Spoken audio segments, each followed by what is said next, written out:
What is up? Welcome to the Existential Stoic podcast. Have you ever felt like you're going against the grain or the current, or I don't know, you just can't, things just don't seem to be going together and it's a mess?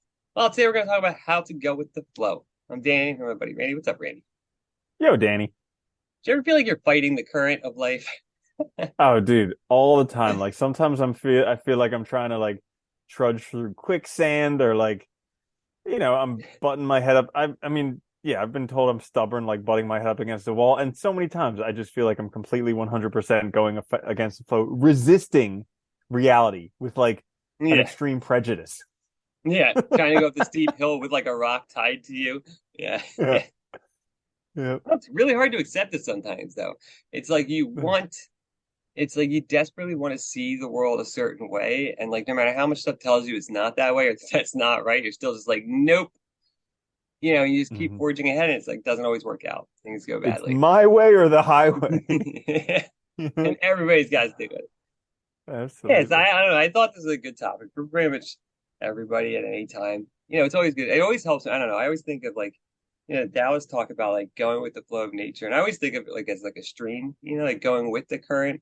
And being aware of what's going on around you so that you can do that. That always helps me because I think so much of like what goes wrong in my life is when I'm trying to go against things or when I'm trying to like you were saying before, like when I'm refusing to recognize like reality essentially. And I think that is important. Like going with the flow is like being realistic, seeing what's actually there instead of fighting it, and Mhm. trying to make it something different. Yeah.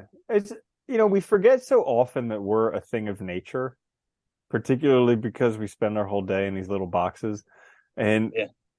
it's like, but if you spend time outside, there's really nothing that's going against the flow. Like everything's just flowing. Yeah. And maybe for a brief moment something might go against the flow, but it's really just for the briefest of moments. It's not like these resentments that we harbor for decades. Yeah. Yeah, I like that too. Like you go out in nature too, and you also see like because you're right. Like I mean, like it is like possible to not even step outside in nature your whole day. You can just be in like an artificial world. But when you go out in the real world, you do see like how things work together, how things like die and get eaten, and how there is like a sort of system to it and a sort of flow and cycle that's necessary. And I think you can look at the world differently that way too, because you kind of see that like we interpret all this stuff as good, bad, whatever, but in reality, it just is. It's just part of life, right? Part of the process. And I think that's like the biggest struggle humans have in like living a good life and finding things meaningful and even just being happy is that like we make up all these stories, meanings, and like at the same time, like we try to impose it on top of like the world when in fact it just is.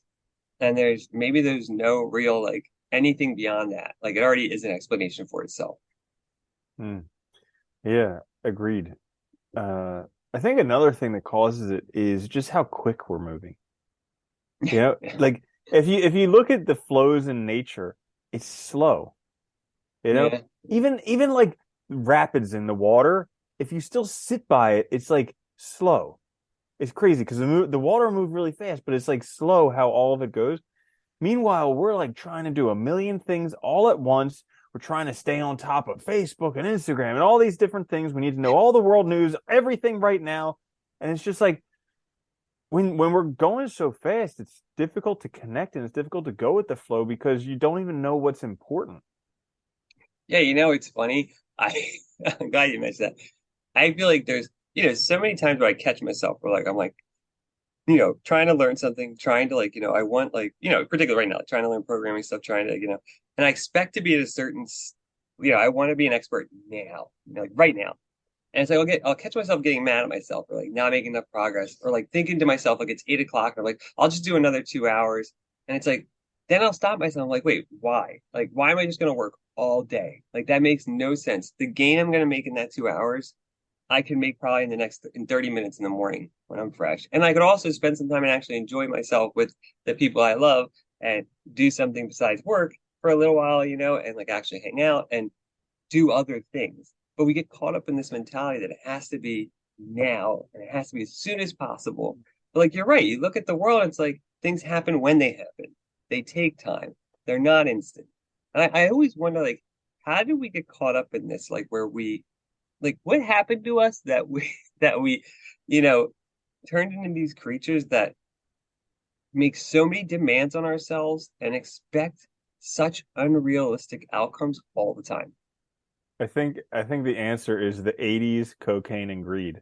And that's what Yeah, did it's probably it, it. right? Because Everyone's like, before you that have it, it was Andy, you like have it peace, right. love, and rock and roll, man.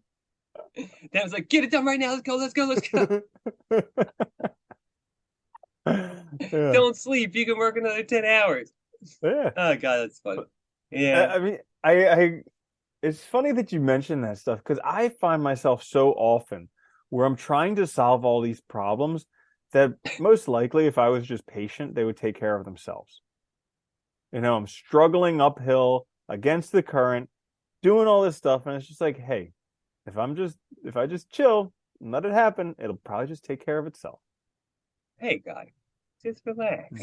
Yeah. Mm-hmm. No, it is true though. I think you're right. Like, I mean, we we get this idea in our heads that it has to be now, and we think we can solve it by just doing. And like that's the funny thing too, that belief that we can solve by just doing more, when it's Mm. like you also have to evaluate the quality of the work, like what you're actually doing. Is it even right? Because I find in myself too, like a lot of times I'm in that mindset of like, gotta do more, gotta do more. Like it isn't even really like valuable half the time what I'm doing. Because it's like rushed, panicked, stressed, you know what I mean? And it's like you're probably already tired. It's like kind of worthless. Mm. Yeah, every once in a while I kind of think back to when I was a kid and there would be those days when I'd wake up and I'd have nothing to do and I'd be like, "Oh, what am I gonna do today?" And like fast forward to nowadays, it's like, after I've gone to the gym and done all the stuff that I have to do and read all the books I need to read and all this stuff, it's like the day's over. So where, What do you do? where's the free days? Yeah. Well, I mean, I guess there is that. Like, I do feel lucky in that sense. Like, and I know you're the same way. Like, you have a lot of interests, hobbies, and stuff, and that's good. Like, I mean, it can be stressful because it can also be like it feels like you have too much to do sometimes, or too many things you want to do. But I think it's also a good thing. Like, it's healthy to have a lot of interests and stuff. So I'm happy about that. But it does make it hard, like trying to fit everything in. It's Mm. funny. I do think this is where like I know you were talking about before in the other episode earlier, but like habits are important because I think they also do give us kind of like some sense of control and also sense of time. Like I noticed like when I started trying to develop habits, like you see how long it takes. You see how often like even when you think you have something down, how often you have to remind yourself and like still, make the effort to like intentionally do it again and keep reaffirming that habit.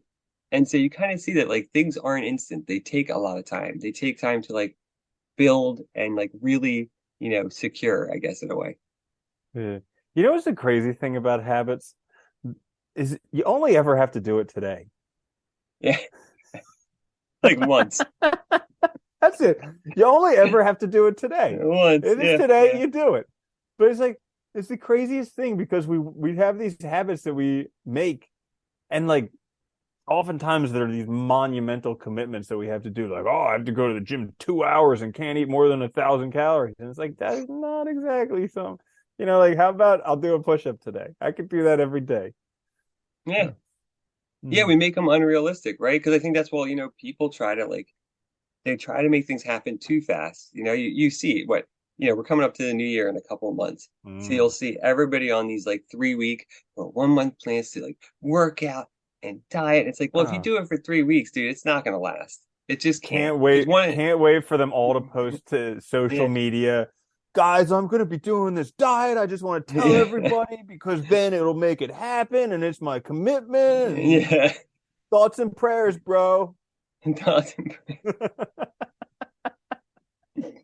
it's funny because, dude, if you look at all of them, they're always like way too over ambitious. They're like, I'll just go to the gym 4 hours to start with and only eat lettuce. And it's like, okay, you're not gonna make it. Dude, I It's just, remember I remember this one person that I know, I won't name names, but right after New Year's, picture on Facebook or something like that, covered in mud. Just like went for a 10-mile trail run with the dog, hashtag beast mode. It's like, oh my gosh, uh, this is too much. and then you never see that post again. I know that was the last time. It was a one-time thing.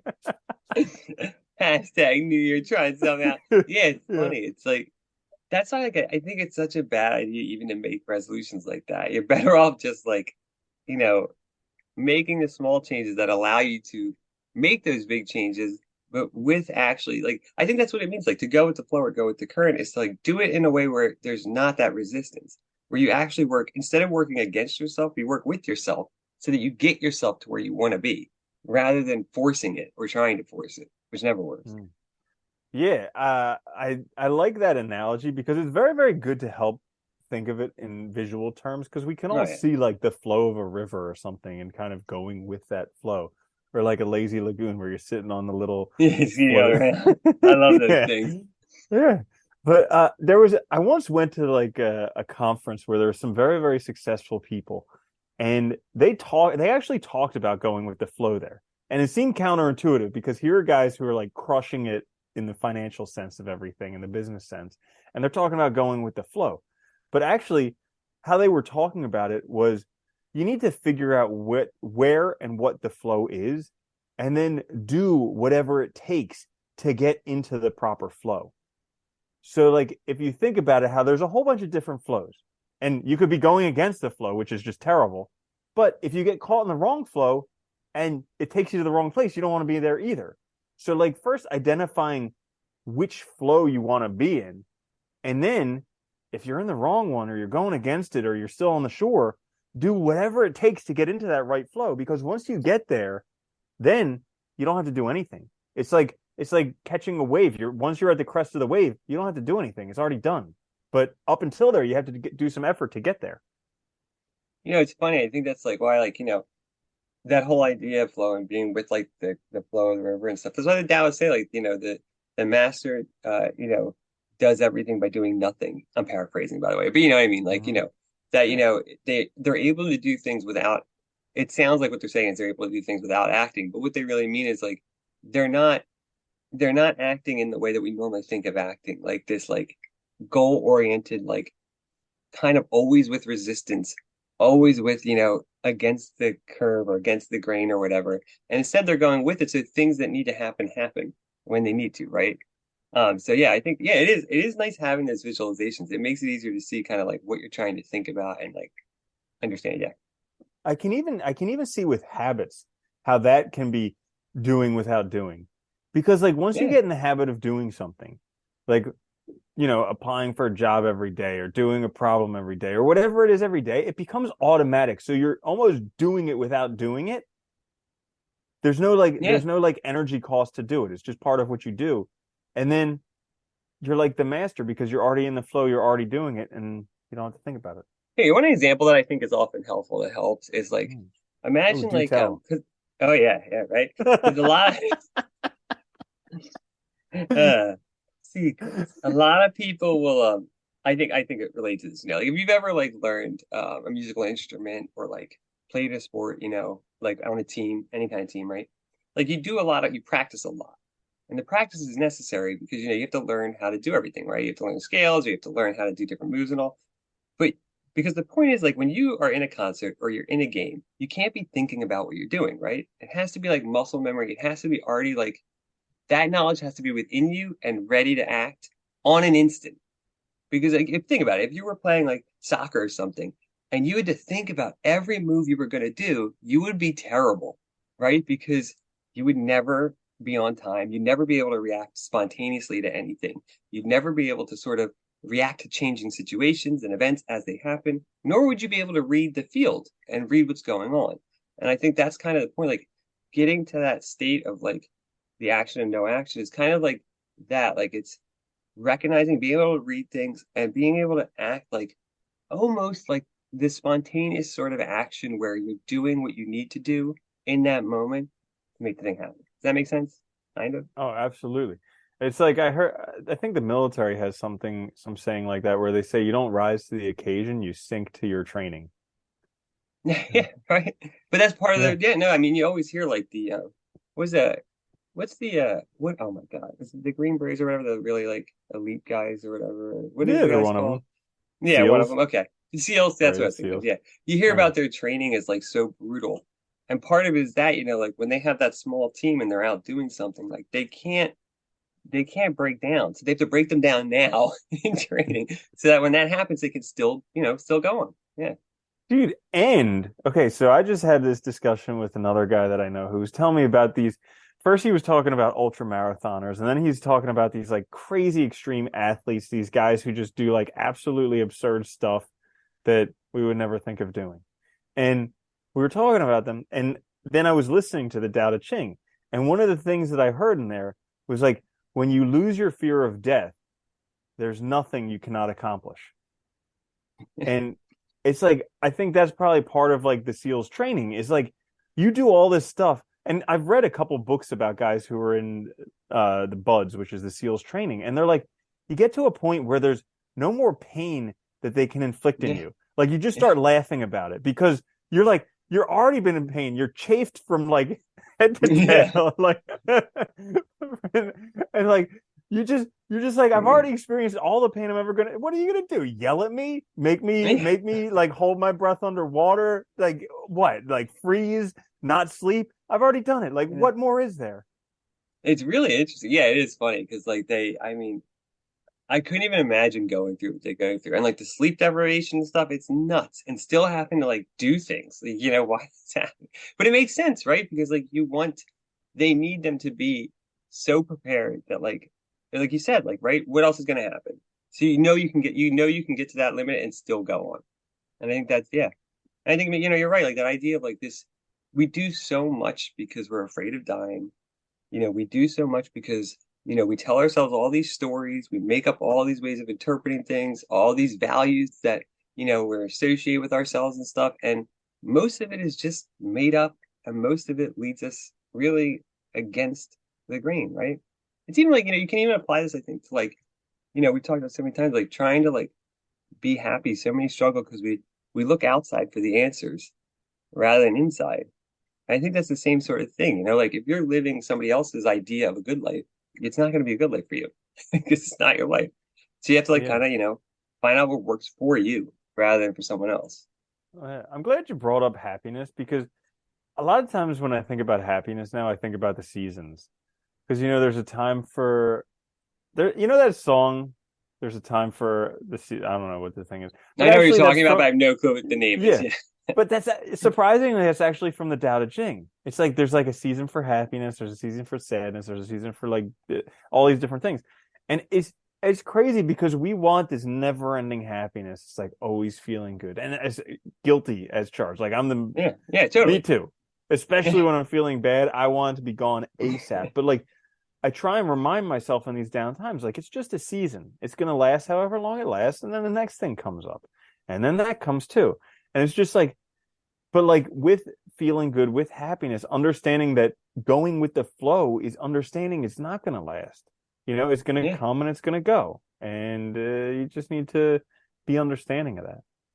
No, I think that's a really good way to look at it. Like, I like that idea of the seasons too, because like change is a part of life, and like, you know, if you think about what it means to be a human being, we have consciousness, we have emotions, we have passions, so like we're going to experience them, and like it's unrealistic to think it's just going to be all happiness, right? Just because we don't like the other ones, all is still going to happen. Like, life is change. Things are going to happen that we don't like, but it doesn't mean we have to experience them in an unhealthy way. I think that's a big part of it too, is just realizing like that we're natural beings, that we're part of nature, that this stuff happens, and like it's not something that has to be so detrimental and destroy us, right? It can be something that we just recognize as part of who we are. Like I get sad sometimes. I feel Mm. good sometimes. It's the same thing. It's just a different experience. It just is. Yeah. Mm. Yeah. It's kind of like recognizing that wherever you are right now is kind of where you're supposed to be. Yeah, kind of, right? Isn't that But isn't that the damnedest part of it? it really is though. You ever think of it too? Like, is there, you know, and this will sound kind of weird, I guess, but like, the difference between like pleasure and pain, is there really a difference other than just interpretation? I mean, they're both Mm-mm. just, experiences, chemical reactions. I mean, like, right? What is different? And yet we give them such different interpretations. We try to run from one and towards the other. And like, yeah. Dude, I've got a great example for how like pleasure and pain can just be something else. So like anybody out there, just go on Google like the tip of a cat's penis because it is like barbed, like serious Oh like yeah. barbs. And it's like, pleasure and pain, like where is the boundary between the two of them? And yeah, because a lot of things that they Not only can they that, but can just like get mixed up. half the time you don't really have one until you have the other, or you don't realize the value of one until you realize the other, right? Like a lot of times, those pain states make us also more aware of than not the pleasurable states and vice versa. So I think realizing that's all connected. We Hmm. try to, I think that's the problem with, we live in this like fabricated world and we try so hard to make everything fit the plan that we want. Like, these organized, homogeneous places, we try to organize everything. We try to make control everything instead of just, thinking about, that we have control over ourselves and the rest of it's just going to do what it's going to do. Yeah. Well, like I think the hard thing about the control over ourselves is that like it doesn't always feel tangible. Yeah, I Like mean, yeah. theoretically, I know I have control over my thoughts and my emotions and stuff like that. But like when I really want it, it's just like, do I really? Can I really control that? Hmm. Oh, where it feels like it just like comes on out of nowhere, or like, Hmm. yeah, yeah, I can Yeah. have that feeling, I guess, where like you feel like, it's not almost like it's not you, like it's like, yeah, it's happening to you kind of thing. Or just like you have so like one of these books that I'm reading recently is just like I shouldn't be reading it because it just gives you like bad ideas about what could happen in the future. And it's like I know that's none of my business because what happens in the universe is the universe's business, not my business. But it's still something that like causes me to get all like tense inside. And What are you when that talking about? happens, Like, oh, like a book on cybersecurity, just oh, oh. about Okay, like okay. state, yeah, about like state hackers and stuff like that. Yeah, yeah, all And so that it's stuff. just Yeah. something that like causes me to get like all tight inside. And it's Yeah. just like, and then I'm like, come on, Randall, like you can control your mind, like you could do this. And so I'll start like consciously having some positive thoughts, and then the moment I forget, it's just like straight back down the gutter. Well, I think, but part of it, I think, too, is also like recognizing like what is setting you off in those cases. Like maybe realizing that, like, okay, hey, this like stresses me out. So maybe I do need to like not engage with it in such long amount. Like, maybe like take a break from reading it, do something else, because you can, Mhm. in that sense, you have the control, right? You don't have to you don't have to keep thinking about it over and over. You can kind of do other things. I think that's kind of part of it too, is, just being more self-aware too. Because so many of us, I think, are not self-aware, like have no clue what's going on within ourselves. I mean, I was guilty of that too. I think I am, in some very important ways. So yeah, I think that's part of it too, is just trying to, realize you can kind of change your perspective, change even your situation or surroundings, and be aware of what like causes that stress. So many people watch the news all the time and they're miserable and they it's like they almost see the connection, but not quite. And it's like you don't have to watch it. Like, Every time I get caught in a room with like somebody who's watching the news, they're like, "Do you believe this?" And I'm like, "Have you ever felt better after watching the news?" And they're like, "No." I was like, "All right, up to and you." like it's just outrage. Like, what are you gonna do with the information? It's not Basically, like, just get outraged with someone else. Be like, "Do you believe this?" can you believe what they said? Yeah, it's Yeah. funny. Hmm. Yeah. Yeah, I think that's a big part of it going with the flow though. It's just like knowing ourselves, right? Knowing, kind of trying to be more in tune with what our emotions are, a healthy expression of them, and trying not to force things to be a certain way, but just sometimes realizing that things just are how they are. And that's okay too. Mm-hmm. Yeah, and relaxing. That's a good one. And just realizing we're on our way to the grave. Like that's it. So just enjoy it while you're here. That's okay too. Because it's gonna happen to everybody. Yeah, right? That's part of Yeah. life. What are We're you all gonna do, gonna right? die. That's okay. Yeah. Take a break. Yep. So that's all I got. All right. We can call it for today, then that's good. So how to go with the flow. Check us out on YouTube, wherever you get your podcast as well. Please like, subscribe, and share. We'll be back later this week with a quick fix. Until then, later, Andy. Later, Danny.